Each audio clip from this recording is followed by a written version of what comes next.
बिस्मिल्लाहिर्रहमानिर्रहीम। अस्सलाम वालेकुम। आज के चैप्टर में हम देखेंगे कि फ़ाइनेंशियल स्टेटमेंट्स एक कंपनी की फ़ाइनेंशियल परफॉर्मेंस के मुतालिक बताती हैं। और अब हम सीखेंगे कि हमने उन फाइनेंशियल स्टेटमेंट्स को तैयार किस तरह करना है। ट्रांजैक्शंस को एनालाइज करने के लिए हमने पहले टेबल बनाए थे। आज इस चैप्टर में हम जर्नल, लेजर और टी अकाउंट्स बनाना सीखेंगे। तो क्वेश्चंस को करना शुरू करेंगे।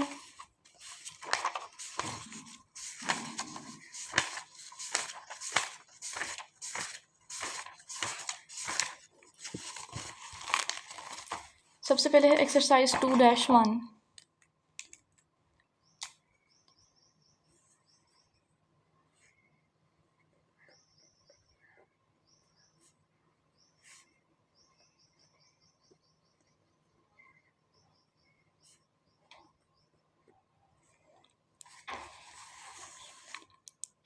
For each of the following, identify the type of account as an asset, liability, equity, revenue और expense।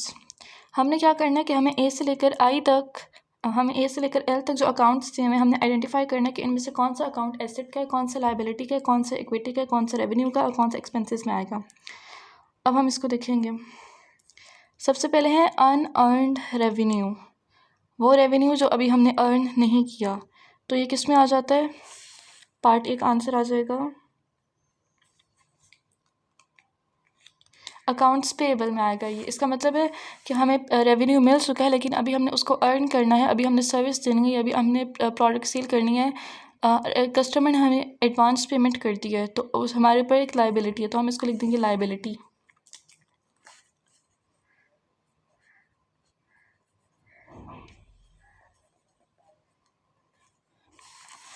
उसके बाद है अकाउंट्स पेएबल, ये तो सिंपल लाइबिलिटी है।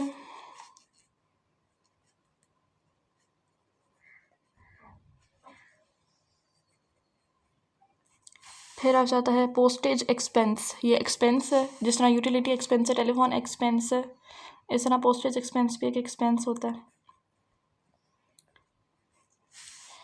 फिर आ जाता है prepaid insurance. Prepaid insurance asset होती है। प्रीपेड इंश्योरेंस का मतलब है कि हमने इंश्योरेंस ली है और हमने उसकी पेमेंट पहले से कर दी है, तो ये एसेट में आ जाएगा। उसके बाद आ जाता है लैंड। लैंड हमारे एसेट्स में होती है।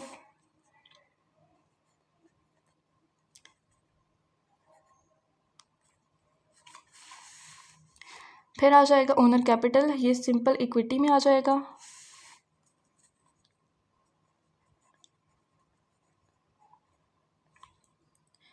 ओनर कैपिटल इक्विटी में।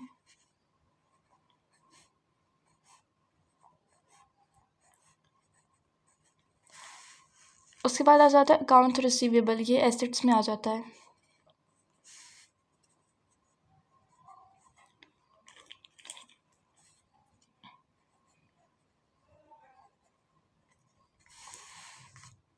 अकाउंट रिसीवेबल के बाद है owner withdrawals. Owner withdrawals equity में आएगा।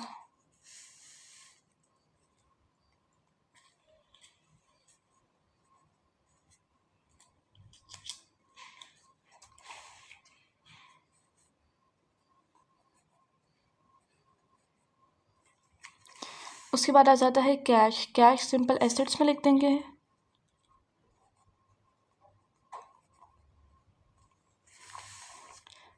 फिर है इक्विपमेंट। इक्विपमेंट भी एसेट्स में आता है।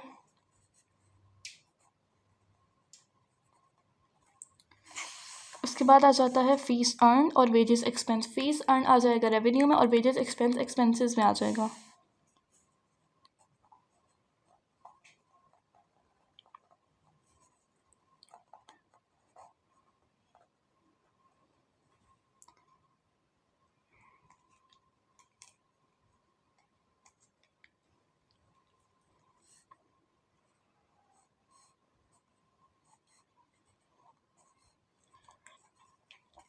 उसके बाद इस क्वेश्चन के पार्ट 2 में हमने क्या करना है, एंटर डेबिट और credit to identify the kind of entry that would increase the account balance. हमने ये बताना है कि अगर इन अकाउंट्स का बैलेंस इंक्रीज़ हो जाए, इन अकाउंट्स का बैलेंस बढ़ जाए तो फिर ये अकाउंट डेबिट होगा या क्रेडिट होगा। इसके लिए सिंपल सा एक फार्मूला है कि एसेट्स वाली साइड पर अगर कोई चीज़ इंक्रीज़ हो जाती है एसेट्स के अकाउंट में, अगर इंक्रीज़ होता है तो हम उसको कर देते हैं डेबिट। एसेट्स अगर इंक्रीज़ होंगे तो ये हो जाएगा डेबिट। और लायबिलिटीज़ और इक्विटी वाली साइड पर अगर कोई अकाउंट इंक्रीज़ होता है तो वो हो जाता है क्रेडिट।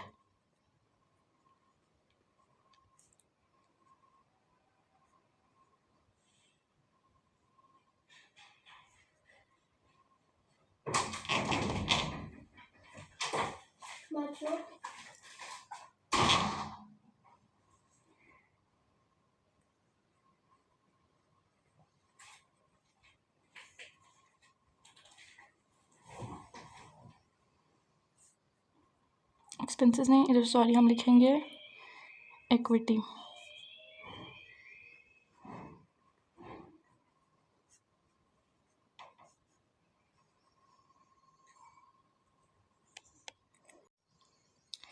इक्विटी को हमने कर दिया क्रेडिट। अब हम देखेंगे कि जो अनअर्न्ड रेवेन्यू है ये लायबिलिटी में आता है, और जब हमारी लायबिलिटी बढ़ जाएगी तो हम इसको क्रेडिट में करेंगे। तो पार्ट ए का आंसर साथ में हम इधर लिख देते हैं कि क्रेडिट। उसके बाद अकाउंट्स पेएबल, ये भी जब लायबिलिटी हमारी बढ़ जाएगी तो ये भी क्रेडिट होगी। फिर एक्सपेंस है, एक्सपेंस अगर बढ़ जाएगा तो ये डेबिट हो जाता है। एसेट्स बढ़ जाएंगे तो ये भी डेबिट होंगे। एसेट्स बढ़ जाएंगे तो डेबिट होंगे। इक्विटी बढ़ जाएगी तो क्रेडिट होगी।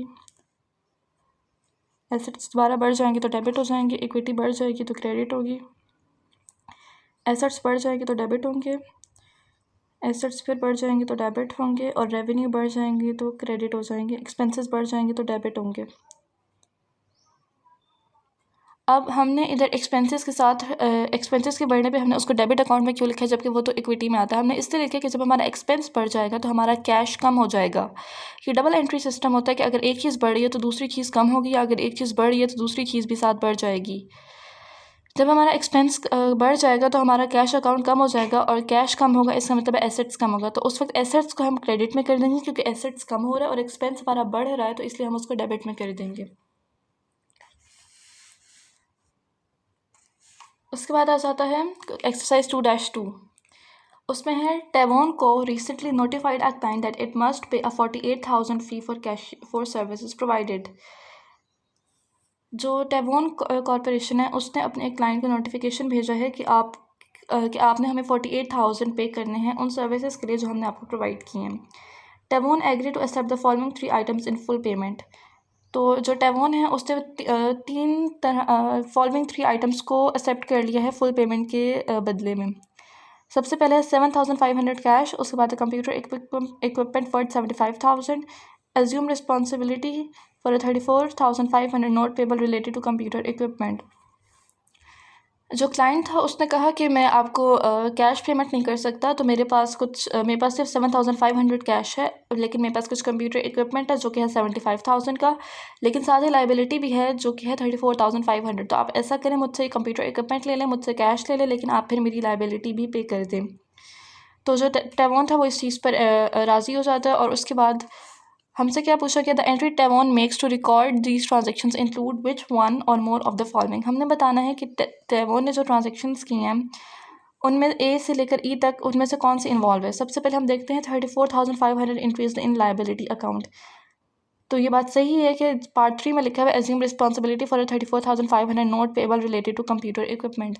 टेवोन ने इस चीज़ पर एग्री किया था कि मैं आपकी लाइबिलिटी पे कर दूंगा। इसका मतलब है कि टेवोन पर लाइबिलिटी आ गई है जो कि 34,500। उसके बाद है 7,500 increase in cash account. Part 1 में अगर हम देखें तो जो उसका क्लाइंट था उसने उसको 7,500 कैश पे कर दिया है।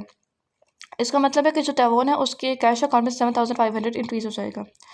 उसके बाद आ जाता है 7,500 increase in the revenue account. Revenue account में 7,500 नहीं आएगा क्योंकि रेवेन्यू में अकाउंट में 48,000 आएगा, क्योंकि उसने क्लाइंट से इतने ही मांगे थे और क्लाइंट ने उसके इतने ही देने थे, लेकिन उसने अलग से लाइबिलिटी भी दे दिया, मगर रेवेन्यू में हम 48,000 लिखेंगे। उसके बाद है 48,000 increase in asset account. Asset account में 48,000 नहीं आया। 48,000 इसलिए नहीं आया क्योंकि 7,500 का कैश है और उसके बाद 75,000 का कंप्यूटर इक्विपमेंट है। एसेट अकाउंट में ये दोनों चीज़ें आ जाती हैं और इस तरह एसेट अकाउंट बन जाता है 82,500। उसके बाद आ जाता है 48,000 इंक्रीज इन रेवेन्यू अकाउंट। जी हाँ, ये बात सही है कि उसके अगर रेवेन्यू अकाउंट में 48,000 आया है तो हम इसको टिक कर देंगे। उसके बाद exercise 2-3, use the information in each of the following separate cases to calculate the unknown amount.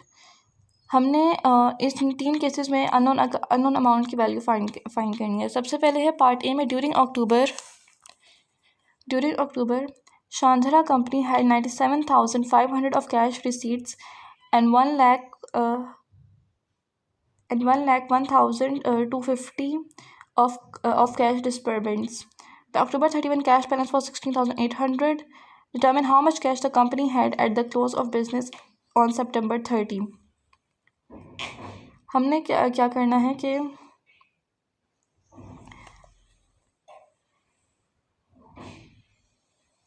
since October 30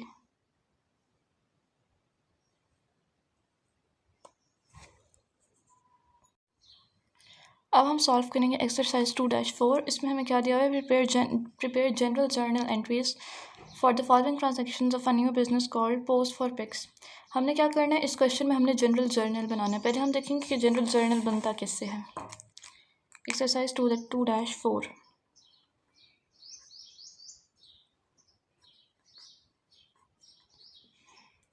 सबसे पहले इधर हम लिखेंगे date, detail of transaction,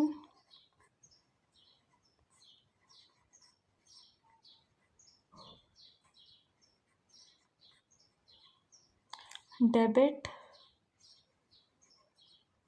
credit.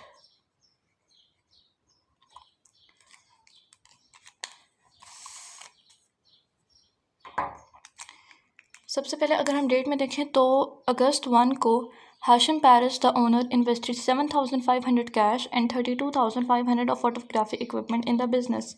हम इधर लिखेंगे डेट, और हमने जब जर्नल बनाना तो हमने क्या करना है कि कैश में है 7,500, हम इधर लिखेंगे कैश, और डेबिट में हम लिखेंगे 7,500। इस डेबिट में हमने ऊपर वाले क्वेश्चन में पढ़ा था कि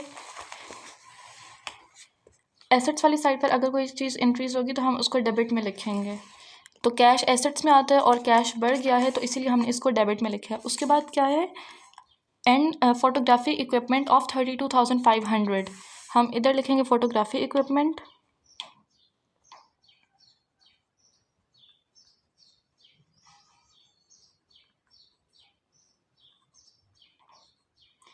और वो कितने का है, 32,500। अब हम इन दोनों को टोटल कर देंगे तो आंसर क्या आएगा,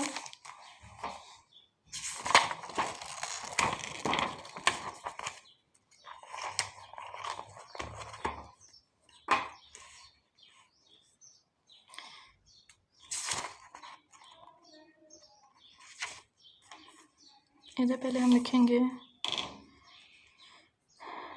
डेट,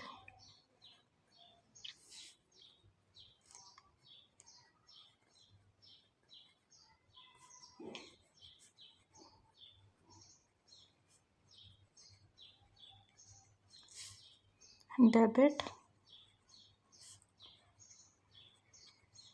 क्रेडिट।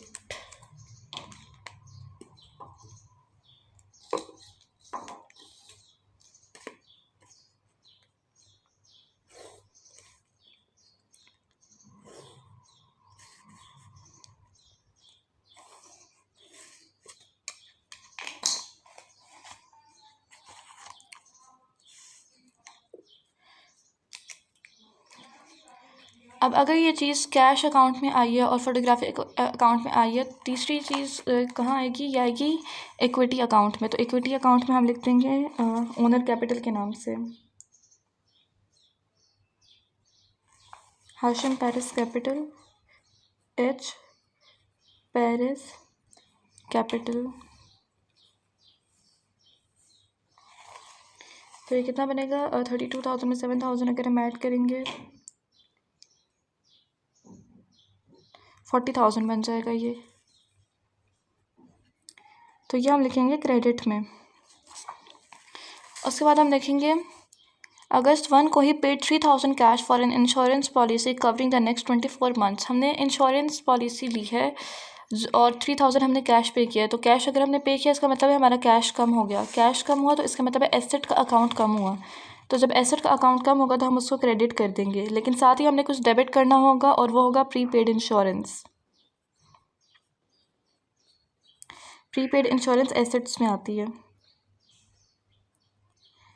तो हमने 3,000 की प्रीपेड इंश्योरेंस ली है और हमने साथ ही कैश को हमने क्रेडिट कर दिया। उसके बाद हम देखते हैं 5 अगस्त को purchased office supplies for 1,400 cash. हमने ऑफिस सप्लाइज ख़रीदी हैं 1,400 कैश पे करके। तो हम इधर क्या लिखेंगे,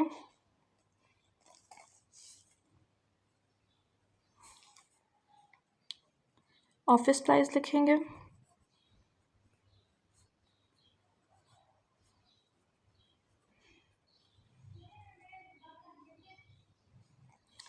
और इधर हम डेबिट में लिख देंगे 1,400 और साथ ही हमारा कैश क्योंकि कम हो गया तो हम कैश को क्रेडिट कर देंगे 1,400 से। उसके बाद आ जाता है 20 अगस्त को received 2,650 cash in photography fees earned. हमने फ़ोटोग्राफी फ़ीस अर्न की है और हमने कैश कितना अर्न किया 2,650। तो हम इधर लिखेंगे कैश। हमारा कैश बढ़ गया है 2,650 से, तो इसलिए हमने उसको डेबिट कर दिया और हम साथ लिखेंगे रेवेन्यू अर्नड।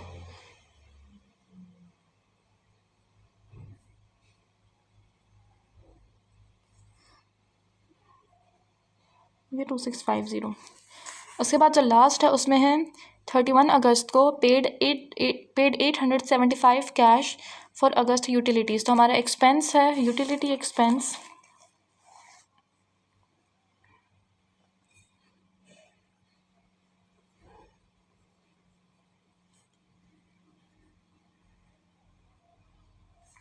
$875 और हमने क्योंकि कैश से पे किया है तो हमारा कैश कम हो जाएगा, क्रेडिट हो जाएगा। तो इधर भी हम लिख देंगे 875। उसके बाद हम देखेंगे नेक्स्ट क्वेश्चन में प्रॉब्लम 2-5 में है कि use the information in exercise 2-4 to prepare in August trial balance for post for pics. हमने ट्रायल बैलेंस बनाना है। Open these T accounts cash, office supplies, prepaid insurance, photography equipment, H Paris, capital, photography fees and utilities expense. और फिर है post general central entries to these T account which will serve as a ledger and prepare a trial balance. हमने क्या करना है, हमने पहले T accounts बनाने हैं। अब हम इसको देखते हैं कि हम टी अकाउंट्स कैसे बना सकते हैं।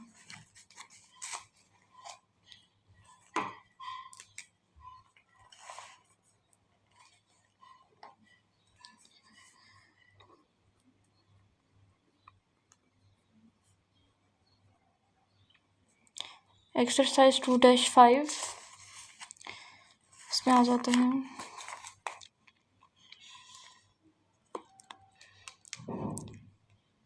हमने पहले बनाना है ट्रायल बैलेंस।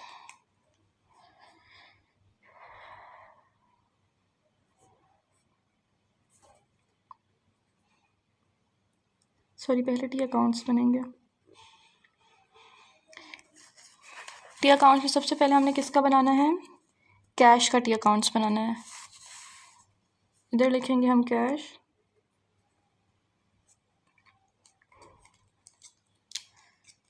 और अब हम देखेंगे कि कैश हमारा सबसे पहले तो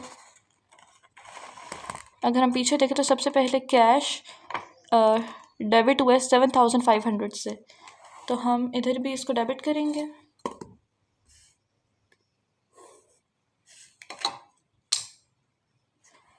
कैश को हम डेबिट करेंगे 7,500 से। उसके बाद हमारा कैश क्रेडिट हुआ है 3,000 से। तो हम इधर इस क्रेडिट कर देंगे 3,000 से। उसके बाद फिर हमारा कैश क्रेडिट हुआ है 1,400 से। हम इसको दोबारा क्रेडिट करेंगे और फिर हमारा कैश डेबिट हुआ है 2650 से, और आखिर में हमारा कैश क्रेडिट हुआ है 875 से। अब हम इसका बैलेंस बनाएंगे।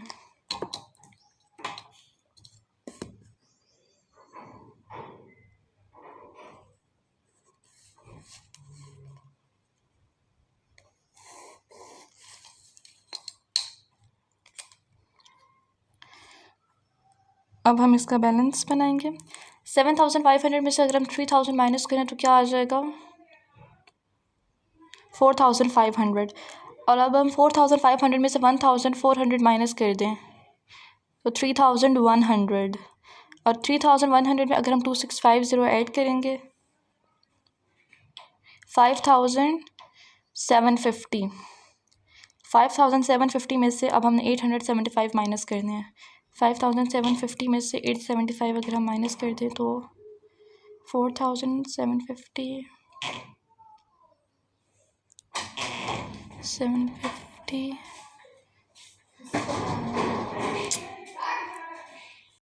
तो हमारा कैश अकाउंट का बैलेंस आ जाता है 4875, और ये डेबिट है।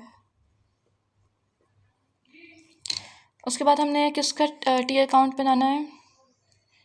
हमने बनाना है ऑफिस सप्लाइज का।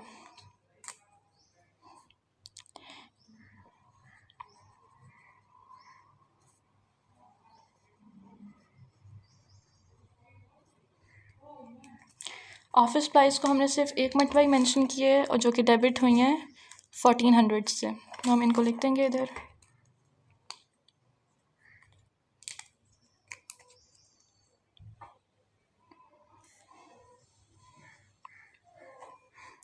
इसके बैलेंस में भी आ जाएगा 1400।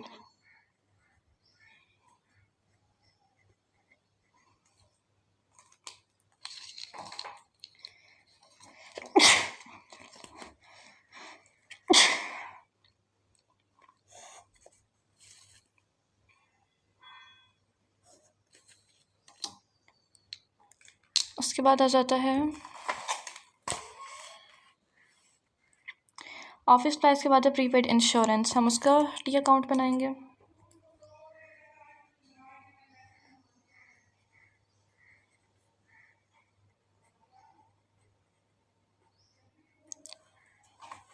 तो प्रीपेड इंश्योरेंस को हमने सिर्फ एक मरतबा डेबिट किया है और वो भी 3000 से।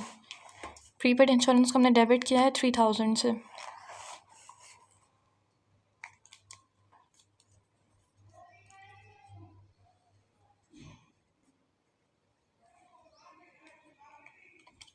फिर इसका बैलेंस भी आ जाएगा 3000।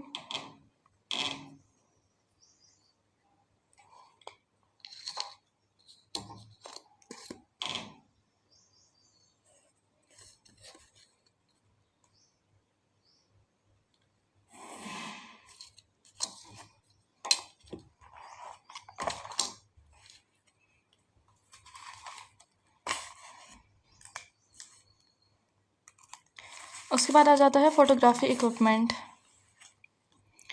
फ़ोटोग्राफी इक्विपमेंट में हमने क्या फ़ोटोग्राफी इक्विपमेंट को भी हमने सिर्फ एक मरतबा मेंशन किया था।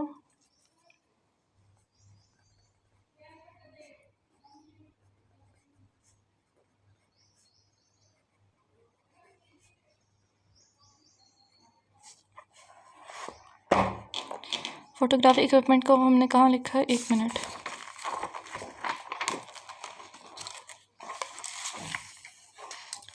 हमने फ़ोटोग्राफी इक्विपमेंट को 32,500 से डेबिट किया है, तो इधर भी हम यही करेंगे।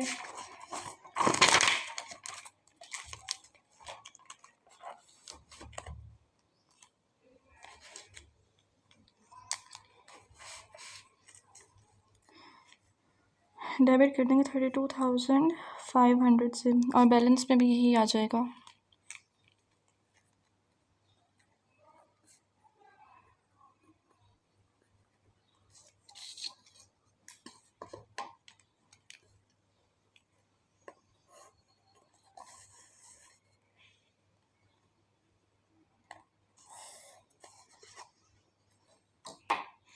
उसके बाद हमने किसका टी अकाउंट बनाना है? एच पेरिस कैपिटल का, और फिर है फोटोग्राफी फीस अर्न, और फिर है यूटिलिटीज़ एक्सपेंस। अब हम इनके बना लेते हैं। एच पेरिस कैपिटल,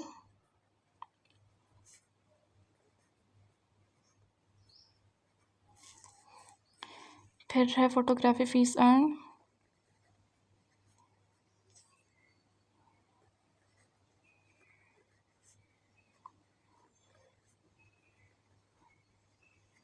फिर है यूटिलिटीज़ एक्सपेंस।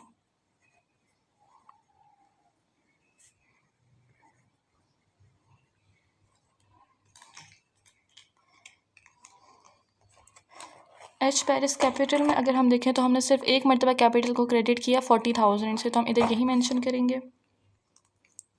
हम 40,000 से कैपिटल को क्रेडिट कर देंगे और इसके बैलेंस में भी यही आ जाएगा। ये कैपिटल क्रेडिट हो गया है 40,000 से। उसके बाद आ जाता है photography fees earned. Photography fees हमने सिर्फ एक मरतबा अर्न किया जिसको हमने रेवेन्यू अर्न का नाम दिया, और वो हमने क्रेडिट किया 26,650 से, तो हम इधर भी यही लिखेंगे।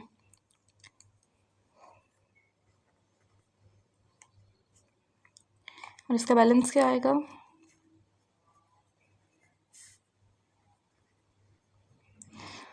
उसके बाद आ जाता है यूटिलिटीज़ एक्सपेंस। यूटिलिटीज़ एक्सपेंस को हमने डेबिट किया है 875 से,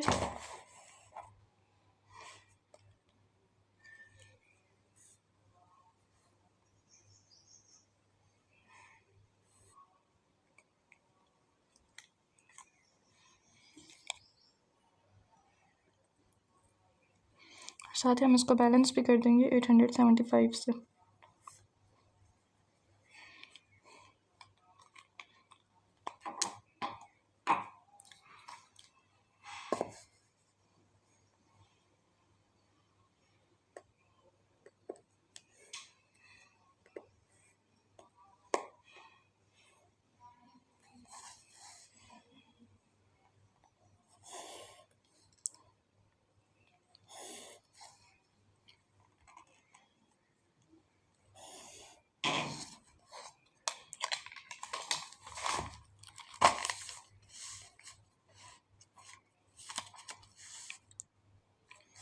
उसके बाद हमने क्या करना है, हमने बनाना है एक ट्रायल बैलेंस।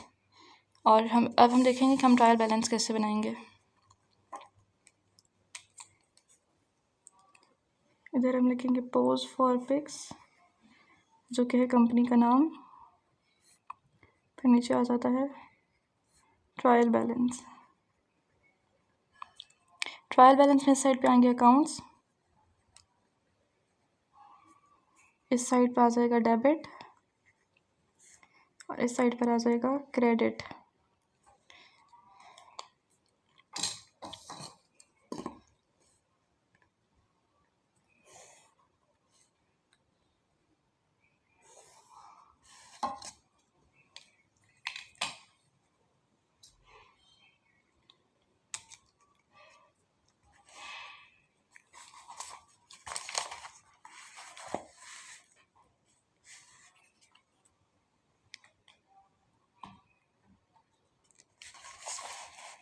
अब हमने जो ट्रायल बैलेंस बनाना है वो हमने एंटी अकाउंट्स का फाइनल बैलेंस यूज़ करके बनाना है।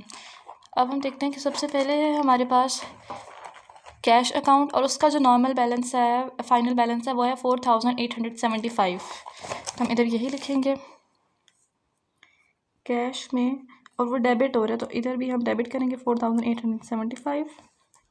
फिर साथ ही अगर हम देखें तो जो ऑफिस सप्लाइज हैं उनका जो बैलेंस डेबिट हो रहा है वो है 1,400। प्रीपेड इंश्योरेंस का जो बैलेंस डेबिट हो रहा है वो है 3,000।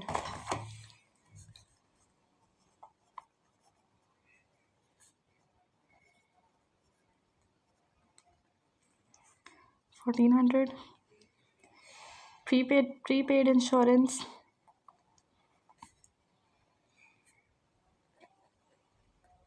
इसका है 3,000। उसके बाद अब अगर हम इस नेक्स्ट पेज पर देखें तो उसमें फ़ोटोग्राफी इक्विपमेंट का बैलेंस डेबिट हो रहा है 32,500 से।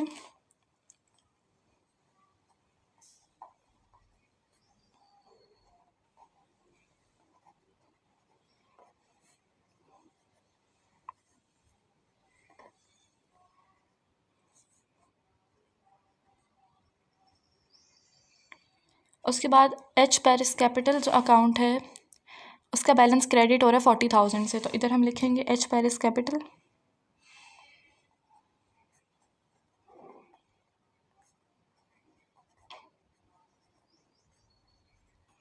क्रेडिट कर देंगे 40,000 से। उसके बाद हमारा अकाउंट है फ़ोटोग्राफी फ़ीस अर्न, उसमें भी क्रेडिट हो रहा है 2650।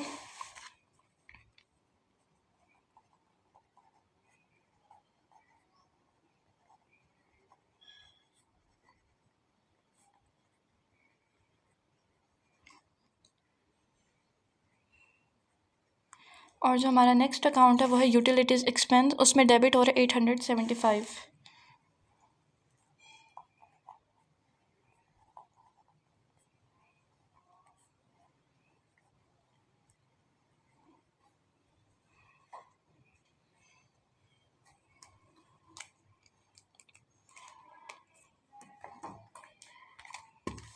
अब हम क्या करेंगे, हम डेबिट को टोटल करेंगे 4875 plus 1400 plus 3000 plus 3 to 500 plus 875, ये बन जाता है 42650।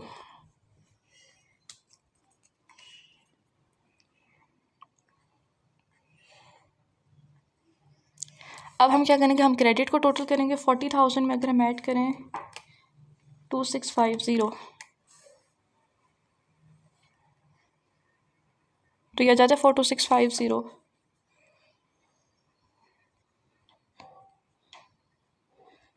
अगर हम देखें तो डेबिट की वैल्यू क्रेडिट के बिल्कुल इक्वल है, तो इसका मतलब है कि हमने ट्रायल बैलेंस ठीक बनाया, और अगर हमारा ट्रायल बैलेंस ठीक है तो इसका मतलब है कि हमारे टी अकाउंट्स भी ठीक है और हमने जो जर्नल बनाया वो भी ठीक है, क्योंकि हमने ट्रायल बैलेंस को उन दोनों की बेस पर बनाया है।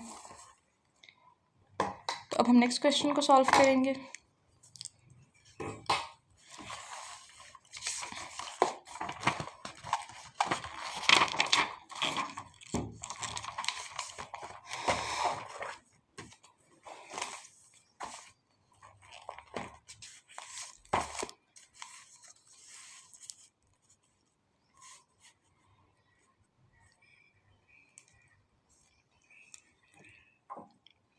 उसके बाद हम देखते हैं एक्सरसाइज 2-6, उसमें क्या है, record the transactions below for the joint company by recording the debit and credit entries directly in the following three accounts.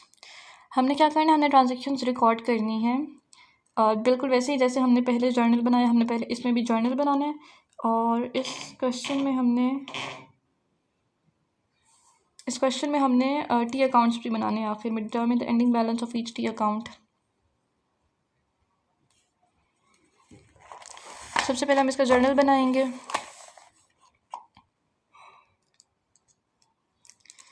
इधर लिखेंगे एक्सरसाइज 2-6।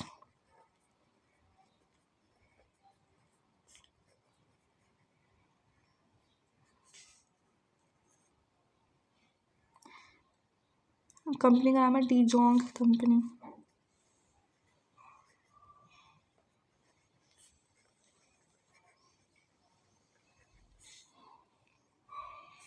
डेट,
अब हम देखते हैं कि सबसे पहले ट्रांजैक्शन ए में है, Robert D Jong invested 12,750 cash in the business. जो ओनर है उसने अपने बिजनेस में 12,750 कैश इन्वेस्ट किया है। इधर हम डेट की जगह लिखेंगे ट्रांजैक्शन ए, कैश में लिखेंगे 2750 और इसको हम डेबिट करेंगे, सॉरी 12750। और साथ ही हम लिख देंगे कैपिटल के लिए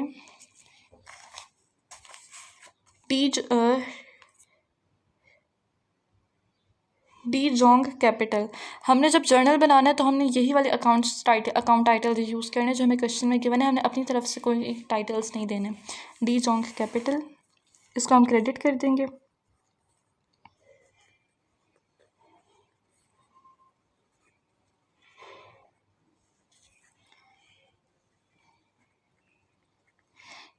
उसके बाद हम देखते हैं कि दूसरी ट्रांजैक्शन में क्या है। पार्ट बी में है purchased office supplies for $375 cash. हमने ऑफिस सप्लाइज परचेज की हैं $375 की। हम ऑफिस सप्लाइज को डेबिट करेंगे।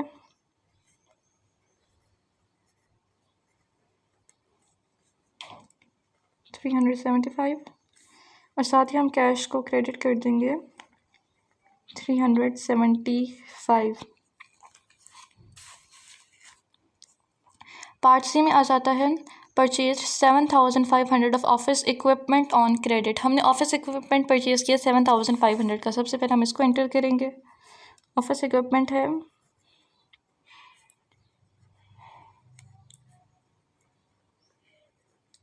7050। उसके बाद आ जाता है क्रेडिट में अकाउंट्स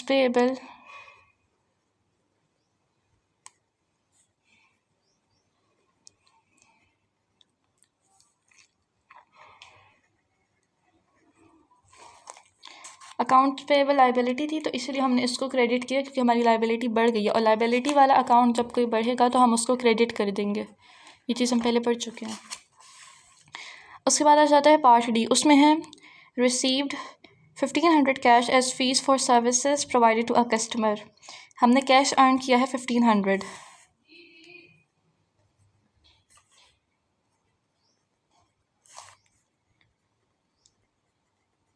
और साथ ही हमने रेवेन्यू वाले अकाउंट में भी हम इस चीज़ को मेंशन करेंगे। और इधर रेवेन्यू वाला अकाउंट है फीस अर्न के नाम से, तो हम इधर रेवेन्यू नहीं, हम इधर लिखेंगे फीस अर्नड।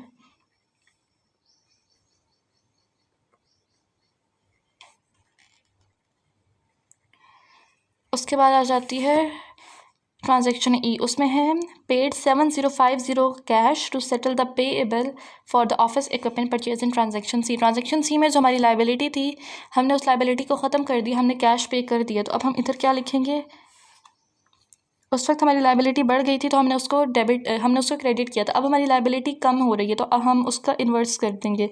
हम अब अकाउंट पेएबल को डेबिट कर देंगे।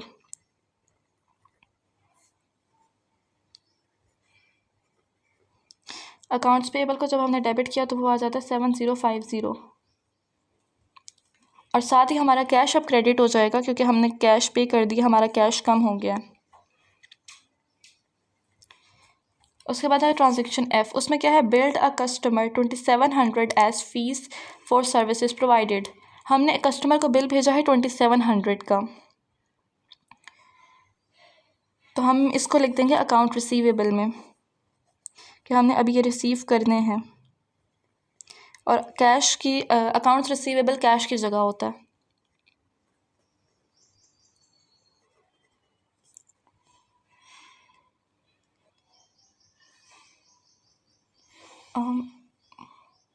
ये 2700 और इधर हम लिख देंगे फीस अर्न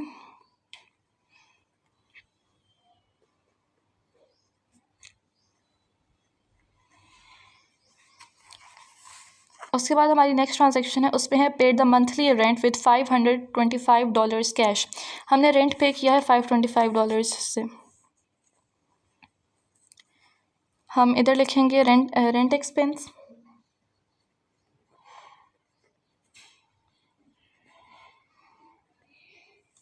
रेंट एक्सपेंस है $525 और हमने कैश से ये पे कर दिया तो इसका मतलब है हमारा कैश क्रेडिट हो गया है। उसके बाद आ जाती है ट्रांजैक्शन एच। ट्रांजैक्शन एच में क्या है कि collected $1125 cash toward the account receivable created in transaction F. हमने कैश अर्न किया है 1125।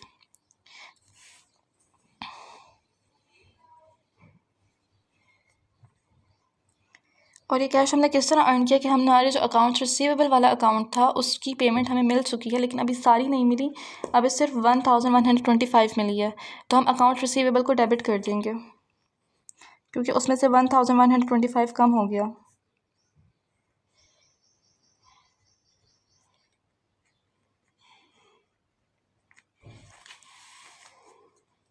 उसके बाद आ जाता है D Jong withdrew 1000 cash for personal use. हमने विड्रॉल करवाया, तो अब हम क्या लिखेंगे इधर, डी जोंग विड्रॉल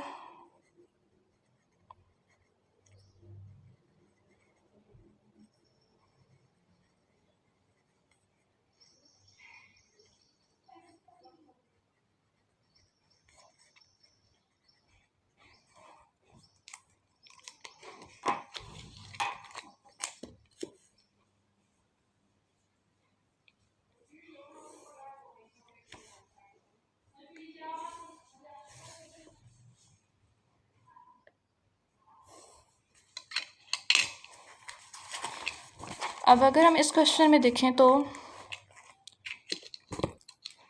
हमने सबसे पहले ट्रांजैक्शन ए में अगर हमने कैश में 12,750 डेबिट किया है तो हमने वही वैल्यू क्रेडिट की है।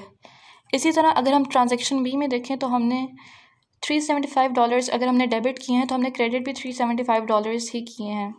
ऑफिस इक्विपमेंट में अगर हमने $7,050 डेबिट किए हैं तो हमने साथ ही $7,050 क्रेडिट भी किए हैं। तो जो वैल्यू डेबिट होगी वही वैल्यू क्रेडिट होगी सिर्फ एक ट्रांजैक्शन में। ऐसा नहीं है कि अगर हमने कैश में ट्रांजैक्शन ए में अगर हमने $12,750 डेबिट किए हैं तो हम ट्रांजैक्शन बी में भी यही वैल्यू डेबिट करेंगे। ट्रांजैक्शन बी की वैल्यू डिफरेंट होगी और वो डिफरेंट वैल्यू होगी इस स्टेटमेंट की बेस पर, लेकिन डेबिट और क्रेडिट का बैलेंस इक्वल होना चाहिए। अब हम देखेंगे हमने इसमें बनाना है हमने टी अकाउंट। अब हम टी अकाउंट्स बनाएंगे। सबसे पहले हमने बनाना है कैश का।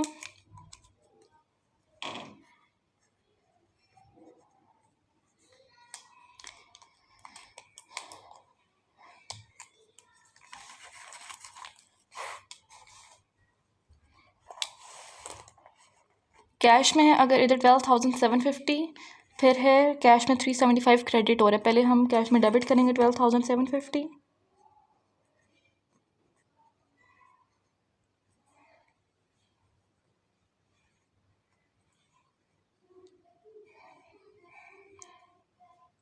उसके बाद कैश में डेबिट हो रहा है 1,500।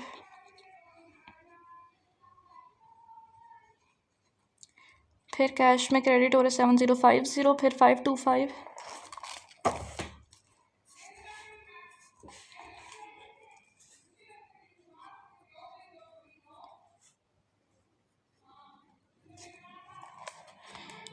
उसके बाद कैश में डेबिट हो रहा है 1,125, फिर कैश में क्रेडिट हो रहा है 1,000।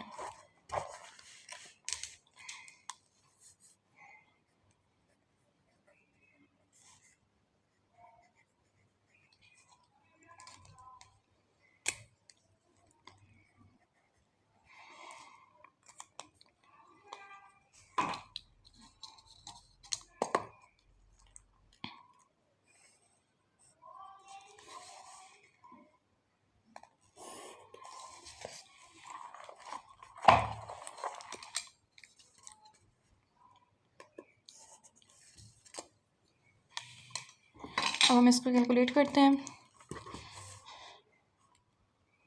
12750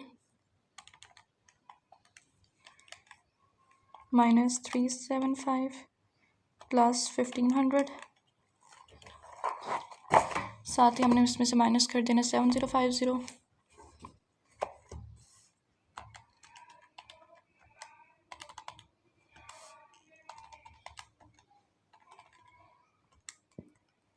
तो हमारे पास कैश का फाइनल बैलेंस आ रहा है 6,425 और यह है डेबिट बैलेंस। उसके बाद हमने किसका टी अकाउंट बनाना है, ऑफिस सप्लाइज का। नहीं, कैश के बाद हमने बनाना है अकाउंट रिसीवेबल का, फिर office supplies, office equipment.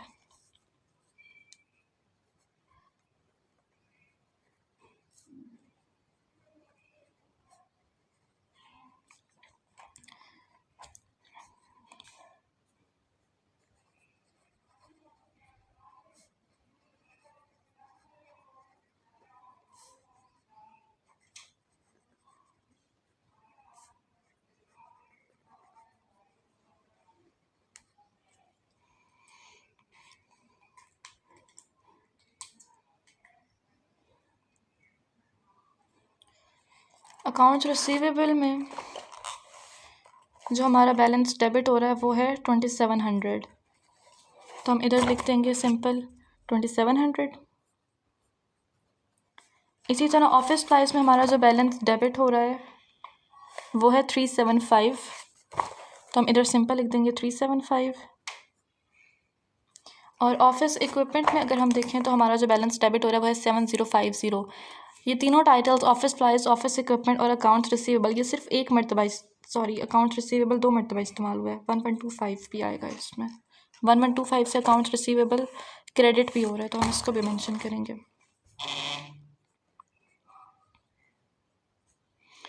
Office equipment कितने से डेबिट हो रहा है? 7050 से।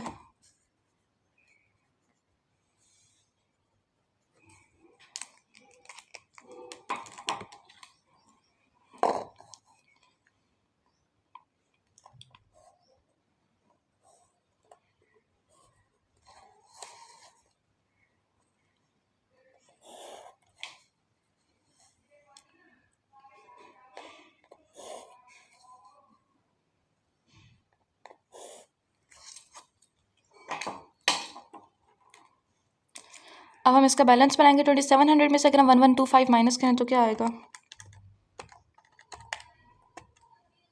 1575।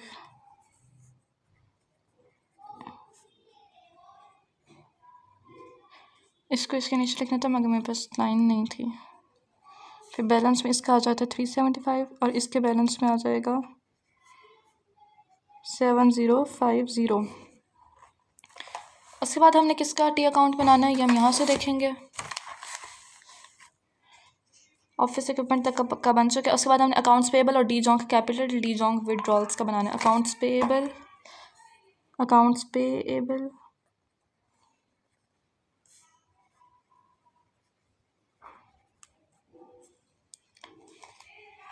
अकाउंट्स पेएबल में हमारे पास क्रेडिट हो रहा है 7050 और फिर हमारे पास डेबिट हो रहा है 7050, तो हम इन दोनों चीज़ों को मेंशन करेंगे इधर। पहले अकाउंट्स पेबल क्रेडिट हो रहा है 7050 से, फिर अकाउंट्स पेबल डेबिट हो रहा है 7050 से। इसका जब हम बैलेंस बनाएंगे तो 0 आ जाएगा, क्योंकि 7050 माइनस 7050 ये हो जाता है 0।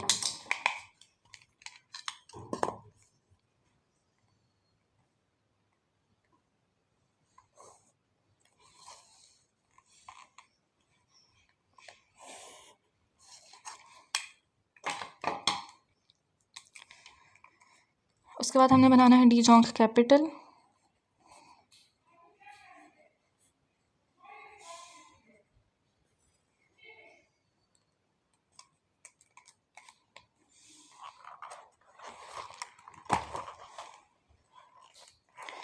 डी जोंक कैपिटल हमने इधर इधर मेंशन किया है। डी जोंक कैपिटल में सर एक मरतबा ये अकाउंट यूज़ है और उसमें क्रेडिट हो रहा है 12750, तो हम इसको क्रेडिट कर देंगे सिंपल 12750 से।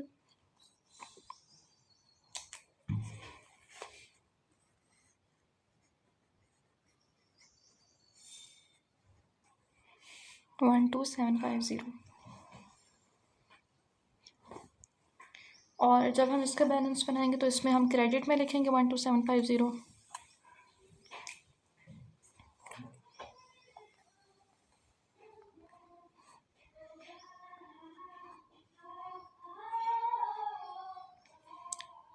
उसके बाद हमने बनाना है डी जोंक विड्रॉल्स का।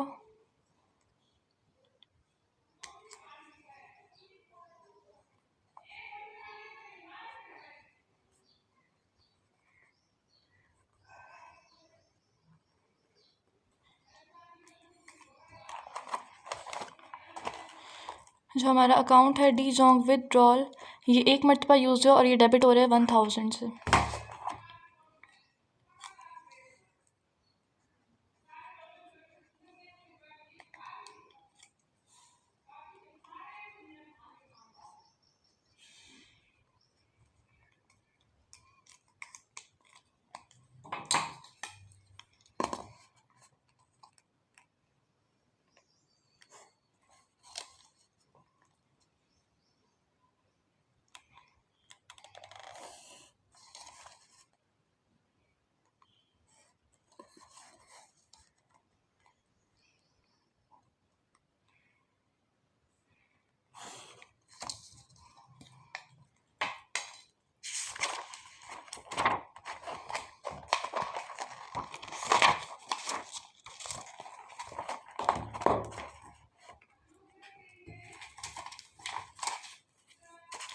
उसके बाद अकाउंट है फीस अर्न और रेंट एक्सपेंस।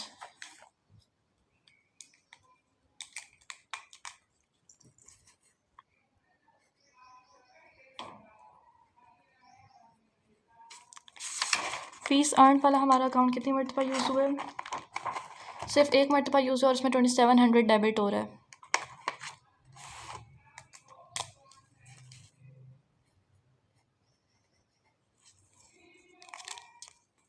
हम इसको भी बैलेंस कर देंगे 2700 से। उसके बाद हमारा अकाउंट है रेंट एक्सपेंस।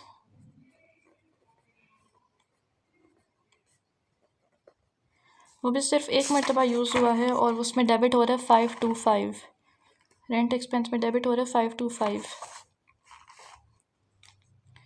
तो हम सिंपल लिख देंगे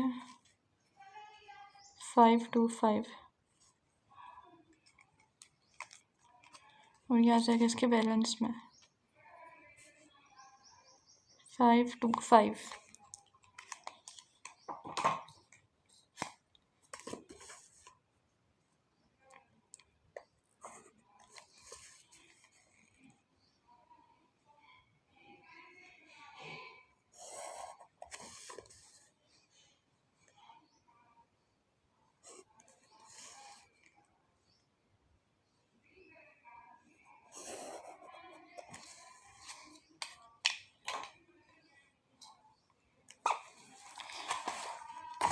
तो ये वाला क्वेश्चन हमारा सॉल्व हो चुका है। अब हम नेक्स्ट क्वेश्चन को देखेंगे।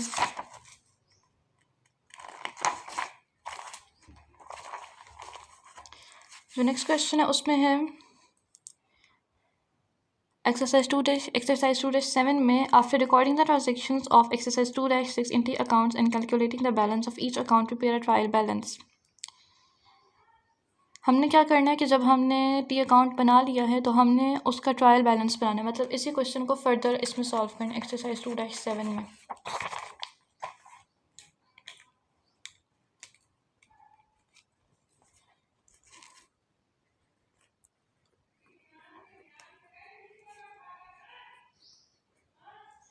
एक्सरसाइज 2-7 में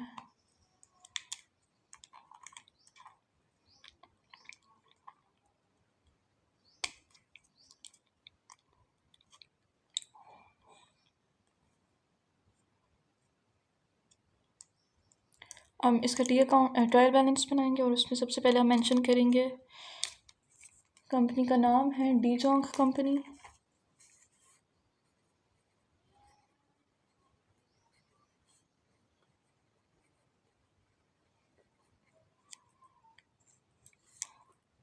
ट्रायल बैलेंस है ये और इसकी रिपोर्ट डेट क्या है? May 31, 2005।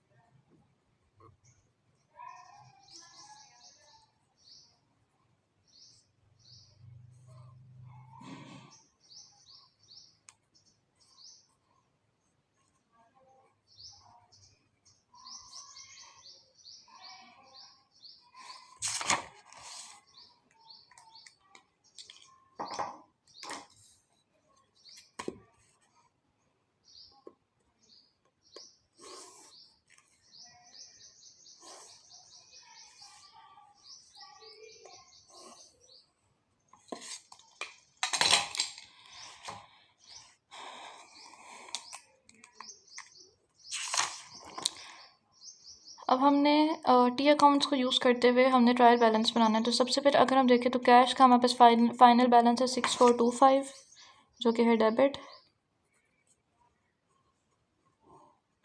उसके बाद है अकाउंट रिसीवेबल और उसका बैलेंस है 1575।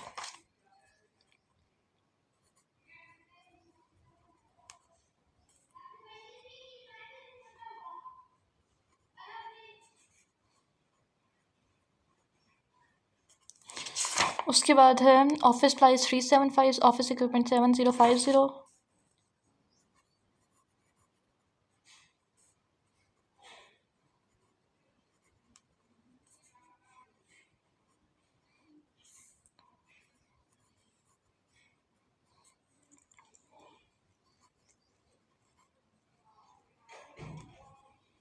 ऑफिस इक्विपमेंट है 7050। अकाउंट्स पेएबल है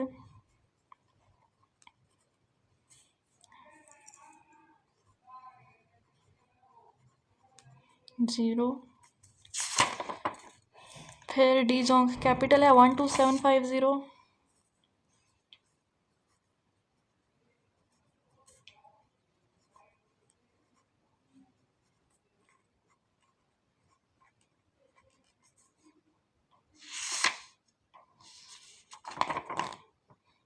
डी जोंग विड्रॉल्स इन 1000।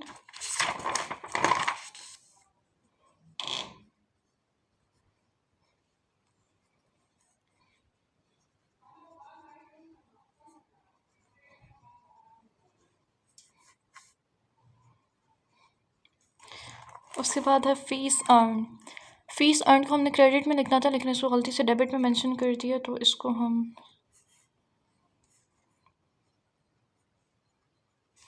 तो इसका बैलेंस है मेरे पास 2700।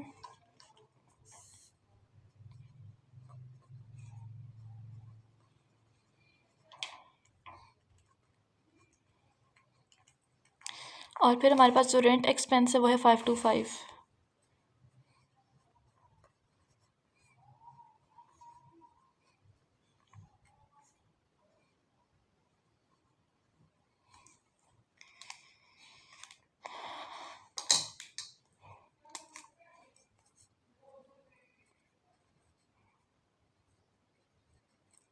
हम टोटल करेंगे इनको।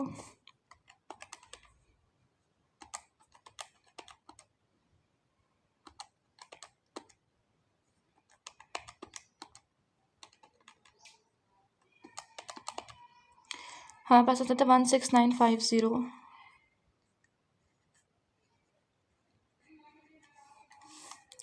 12750 प्लस 2700, इसका बैलेंस आ रहा है 15450। ये अनइक्वल क्यों आ रहा है? 1 मिनट।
इसमें अब हम देखते हैं 2700 माइनस 1125।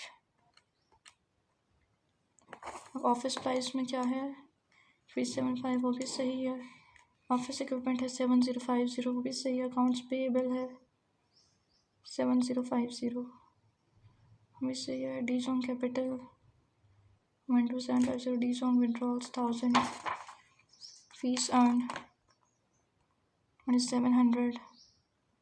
फीस अर्न में 1500 भी है, सॉरी फीस अर्न भी 2 टाइम्स मेंशन है, तो इसको भी हम इधर लिखेंगे।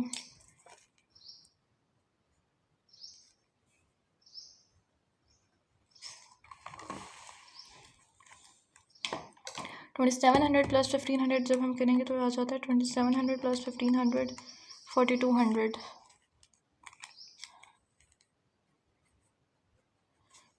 तो इधर जो हमने टी अकाउंट ट्रायल बैलेंस में 2700 लिखे, इसकी जगह हम लिखेंगे 4200।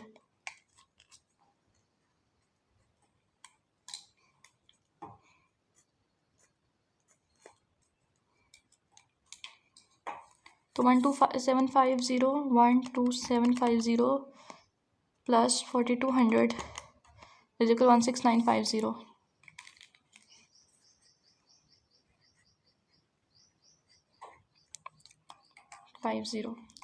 तो अब हमारा ट्रायल बैलेंस का जो बैलेंस है वो इक्वल आ चुका है, तो इस का मतलब है कि ये क्वेश्चन अब सही है। अब हम नेक्स्ट क्वेश्चन को सॉल्व करेंगे।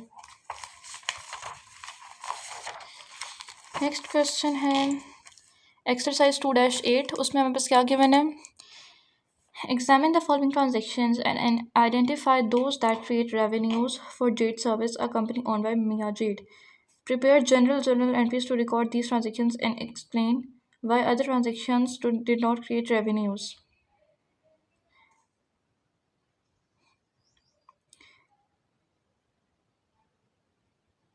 हमने ए से लेकर एफ तक जो ट्रांजेक्शन्स दी हुई हैं, हमने उनमें इन ट्रांजेक्शन्स में से सिर्फ उनको आइडेंटिफाई करना है जिनसे हमें रेवेन्यू मिलेगा, और जिनसे रेवेन्यू नहीं मिलेगा हमने उनको इग्नोर कर देना इस क्वेश्चन में।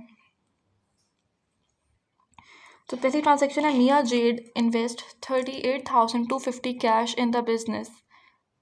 अब इसमें उसने इन्वेस्ट किया है कैश, लेकिन इससे रेवेन्यू नहीं मिलेगा, क्योंकि रेवेन्यू दो सूरतों में मिल सकती है, या तो हमने कोई सर्विस से दी है किसी क्लाइंट को, या हमने कोई प्रोडक्ट सेल किया, जबकि इसमें ये दोनों चीज़ें नहीं हैं। उसके बाद हम देखते हैं provided 1350 of services on credit. हमने क्रेडिट पर सर्विसेज दी हैं 1350 की, तो इसका मतलब है कि इसमें हमने रेवेन्यू अर्न किया है। एक्सरसाइज 2-8।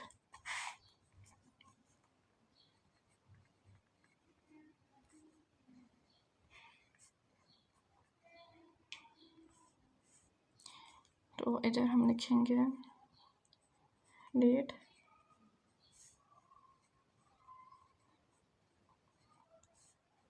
डिटेल ऑफ ट्रांजेक्शन,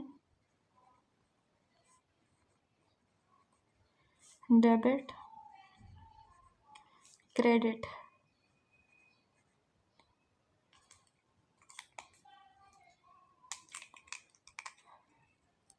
तो अब हमने ट्रांजेक्शन भी रिकॉर्ड की है, और उसमें भी क्योंकि हमने क्रेडिट पर दिया तो इसका मतलब है हमें अभी पेमेंट रिसीव नहीं हुई, तो हम इसको लिखेंगे अकाउंट रिसीवेबल में।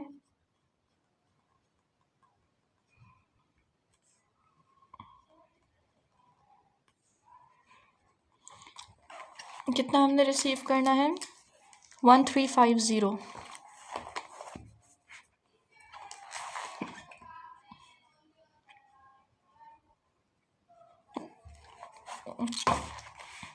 और साथ ही हम इधर क्रेडिट कर देंगे फीस अर्न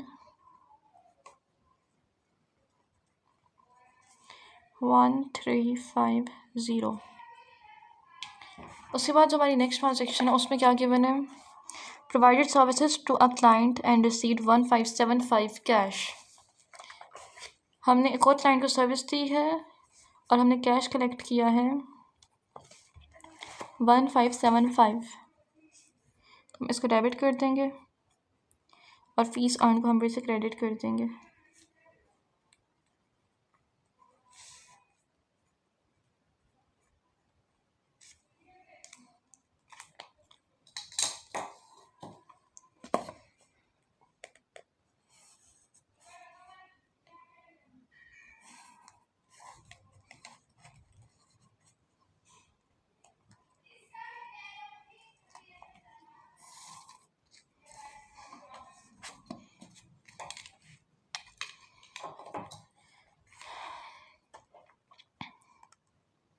उसके बाद जो ट्रांजेक्शन ली है उसमें है received 9150 cash from a client in payments for services to be provided next year.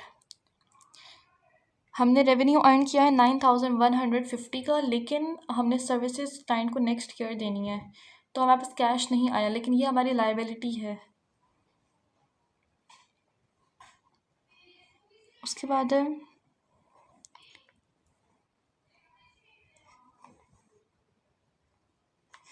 इसको भी हम मेंशन कर देंगे अकाउंट्स पेएबल में।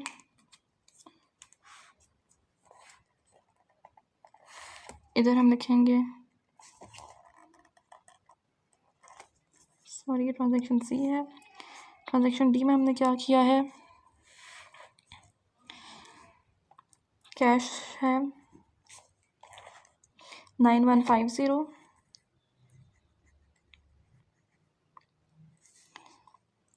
कैश 9150, और साथ में इसको ये हमारी लायबिलिटी है अकाउंट्स पेएबल। हमने सर्विसेज अभी देनी है तो हम इसको लायबिलिटी में कर देंगे। उसके बाद है ट्रांजेक्शन ई। ट्रांजेक्शन ई में क्या है? Received 4,500 cash from a client in partial payment of an account receivable. हमारा एक क्लाइंट था, उसने अभी फ़ीस देनी थी, तो उसने अभी पार्शियली उसको पे किया, मतलब उस फीस का एक हिस्सा दिया है, तो हम उसको रिकॉर्ड कर लेंगे, जो कि कैश है 4,500। कैश में है 4,500। और अब हम इधर रेवेन्यू नहीं लिखेंगे या हम इधर फीस अर्न नहीं लिखेंगे, बल्कि हम अकाउंट रिसीवेबल को क्रेडिट करेंगे।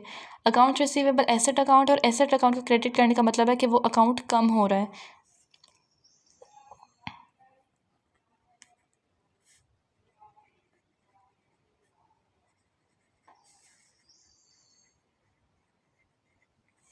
$4,500।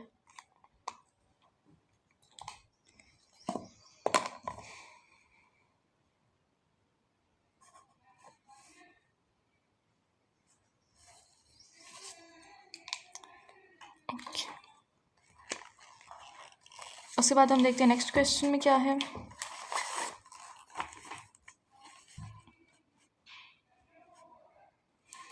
एक्सरसाइज 2-9 में हमसे कहा गया examine the following transactions and identify those that create expenses for Z services. हमने उन ट्रांजेक्शन्स को आइडेंटिफाई करना है जो कि एक्सपेंसेस की ट्रांजेक्शन है। ऊपर वाले क्वेश्चन में हमने रेवेन्यूज वाली ट्रांजेक्शन को आइडेंटिफाई किया था, इसमें हमने एक्सपेंसेस वाली ट्रांजेक्शन्स को आइडेंटिफाई करना है। उसके बाद आ जाता है prepare journal entries to record those transactions and explain why the other transactions did not create expenses. अब हम देखते हैं कि ए से लेकर ई तक जो ट्रांजेक्शन है उनमें से कौन सी ट्रांजेक्शन ऐसी हैं जो कि हमारे लिए एक्सपेंसेस क्रिएट कर रही हैं। ट्रांजेक्शन ए में है paid 14,100 cash for office supplies that were purchased more than 1 year ago. हमने 14,100 कैश पे किया ऑफिस सप्लाइज के लिए, जो कि हमने 1 साल पहले ख़रीदी थी, तो ये एक्सपेंसेस में नहीं आता। उसके बाद ट्रांजेक्शन बी है, उसमें है paid 1,125 cash for 2 week salary of the receptionist. हमने रिसेप्शनिस्ट को सैलरी दी है जो कि है 1,125, तो ये सैलरी एक्सपेंस में आ जाएगा। पार्ट बी में हम लिखेंगे नहीं, नेक्स्ट एक्सरसाइज 2-9।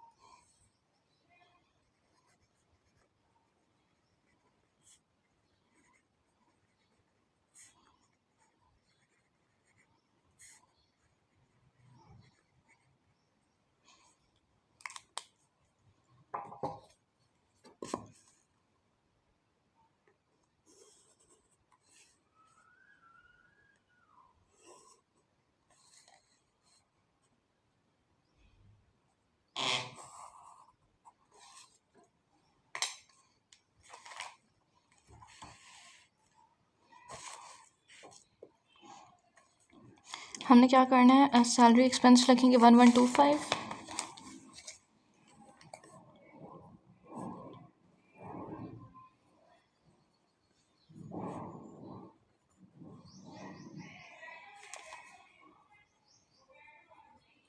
और कैश को लिखेंगे क्रेडिट में 1,125।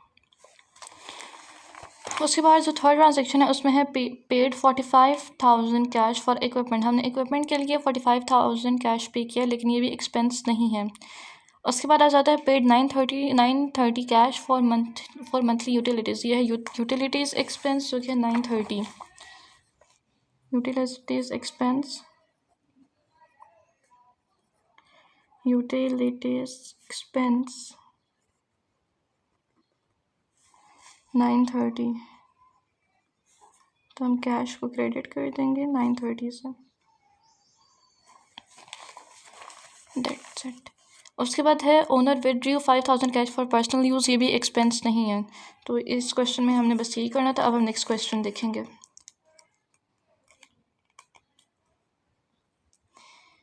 नेक्स्ट क्वेश्चन में है on October 1 Ming Leo organised a new consulting firm called Tech Today. जो ओनर है उसने एक न्यू कंसल्टिंग फर्म ऑर्गेनाइज की है जिसका नाम है टेक टुडे। उसके बाद on October 31 the company records show the following items in amounts.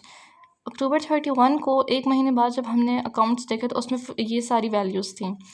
हमने क्या करना है, use this information to prepare an October income statement for the business. हमने इनकम स्टेटमेंट बनानी है। तो बहुत सिंपल सा क्वेश्चन है।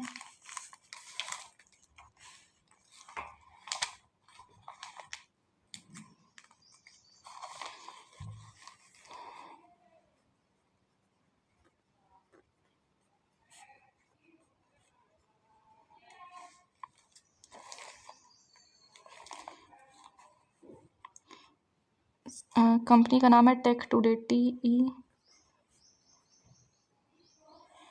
Tech Today, for the month of अक्टूबर।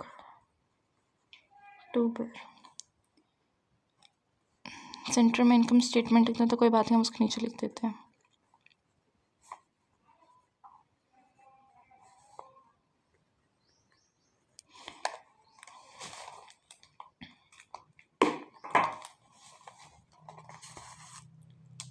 सबसे पहले हम देखेंगे कि हमारे रेवेन्यूज अकाउंट कौन से हैं। सबसे पहले कंसल्टिंग फीस अर्न जो कि है 17,000।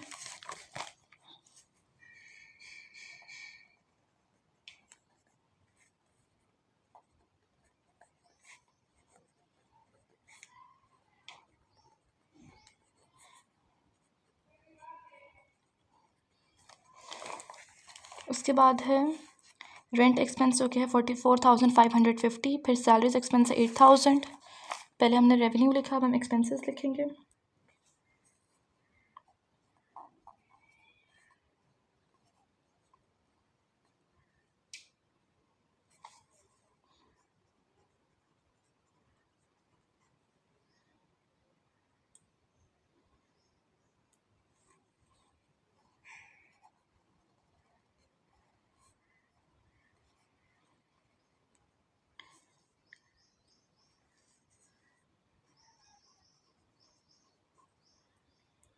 फिर टेलीफोन एक्सपेंस है 560।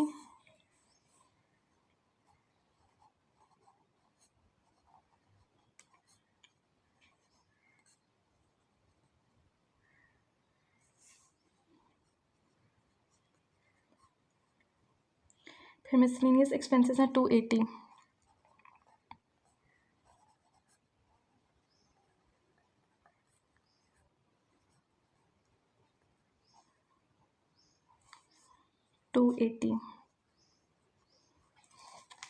हम रेवेन्यूज़ में से एक्सपेंसेस को माइनस करेंगे तो हमारे पास नेट इनकम आ जाएगी। नेट इनकम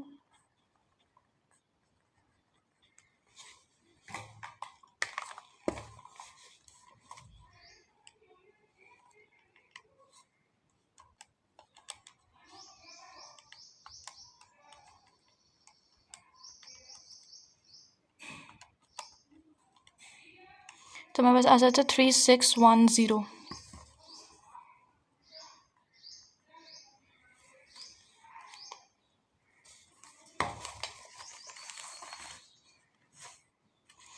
और इधर हम अगर नेट इनकम देखें तो इधर भी मेंशन है 3610 और हमारा भी यही आंसर है। इसका मतलब है कि हमने इसको ठीक से बनाया है। उसके बाद नेक्स्ट है use the information in exercise 2-10 to prepare in October statement of owners equity for Tech Today. हमने इसी डेटा को यूज़ करते हुए जो कि 2-10 में गिवन है, हमने स्टेटमेंट ऑफ ओनर इक्विटी बनानी है।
अब हमें स्टेटमेंट ऑफ ओनर्स इक्विटी बनानी है, तो उसके लिए हमें क्या चाहिए होगा, बिगनिंग कैपिटल चाहिए होगा पहले तो।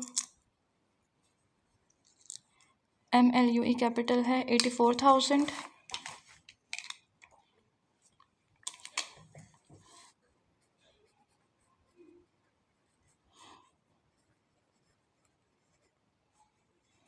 बिगनिंग है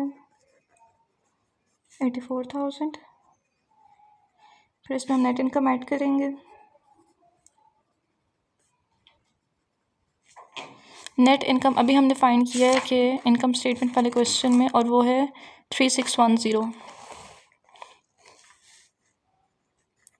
फिर हम इसमें ओनर इन्वेस्टमेंट ऐड करेंगे। ओनर इन्वेस्टमेंट के नाम से इधर कोई भी अकाउंट नहीं दिया, इसका मतलब है ओनर इन्वेस्टमेंट ज़ीरो है।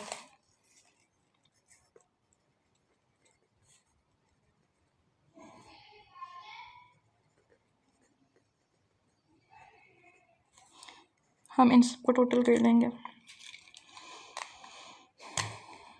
सब टोटल,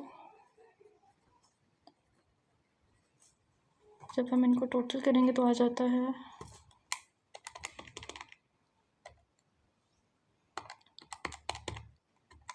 80,390।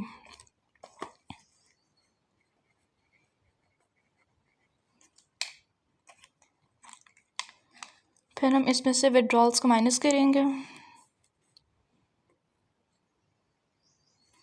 विड्रॉल्स का जो अकाउंट नेम है उसका नाम है MLUE विड्रॉल्स, जो कि है 3,000।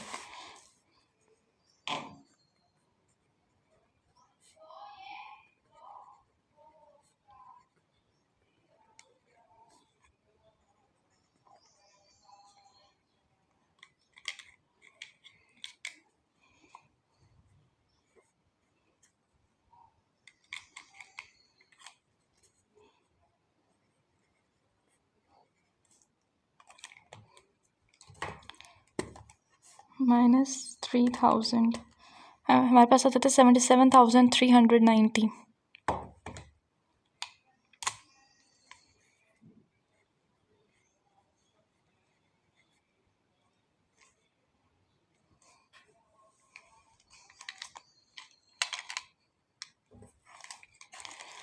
उसके बाद है एक्सरसाइज 2-12। उसमें क्या गिवन है, use the information in exercise 2-10 to prepare an October 31 balance sheet for Tech Today. हमने बैलेंस शीट प्रिपेयर करनी है।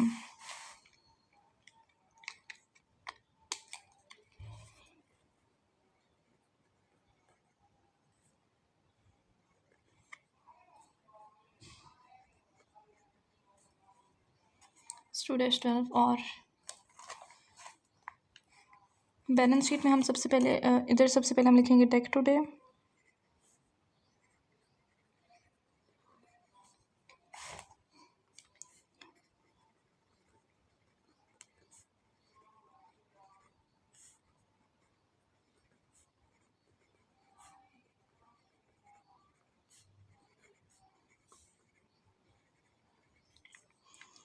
एसेट्स, और इधर साथ आ जाएगा लायबिलिटीज।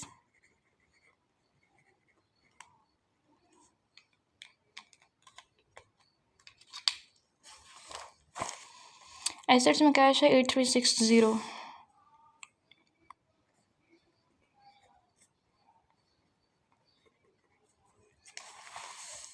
फिर अकाउंट्स रिसीवेबल है 17,000।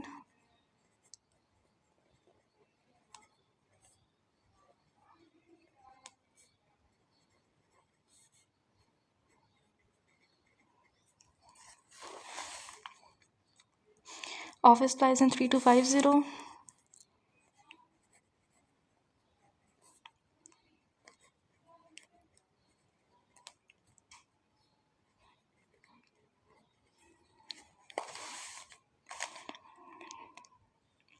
उसके बाद है पेटेंट्स 46,000।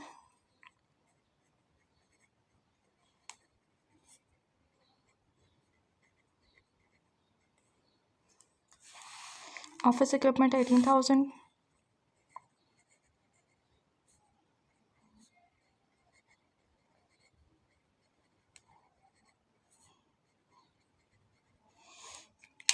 सबका अब हम टोटल कर लेंगे। 8360 प्लस 1700 प्लस 3250 प्लस 4600 प्लस 18,000 92610।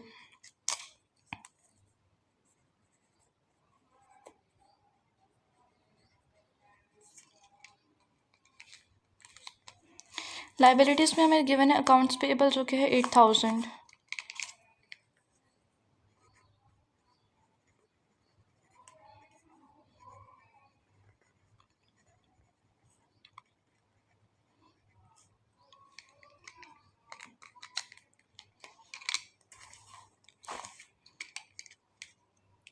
उसके बाद हमने इक्विटी में लिखना है और इक्विटी में हम लिखेंगे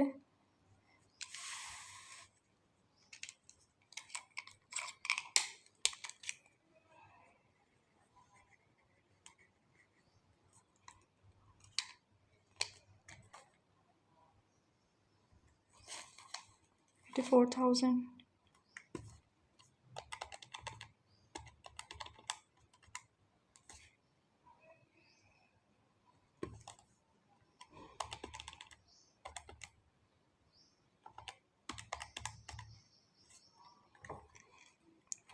इक्विटी में हम कैपिटल लिख देंगे।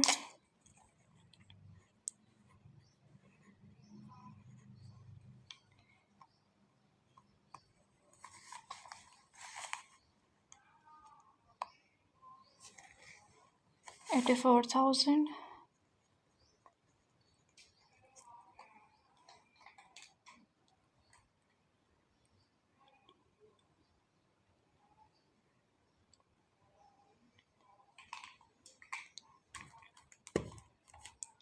8360 17,000 plus 3250 4600 plus 18,000 92610 और अकाउंट्स पेएबल में है 8,000 और कैपिटल है 84,000। 84,000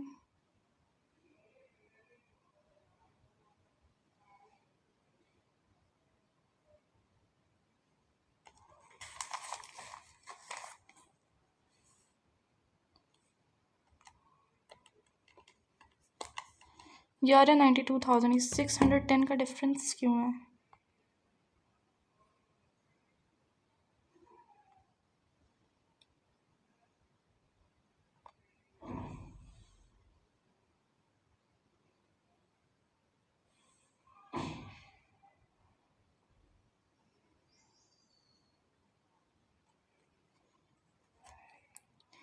एक मिनट।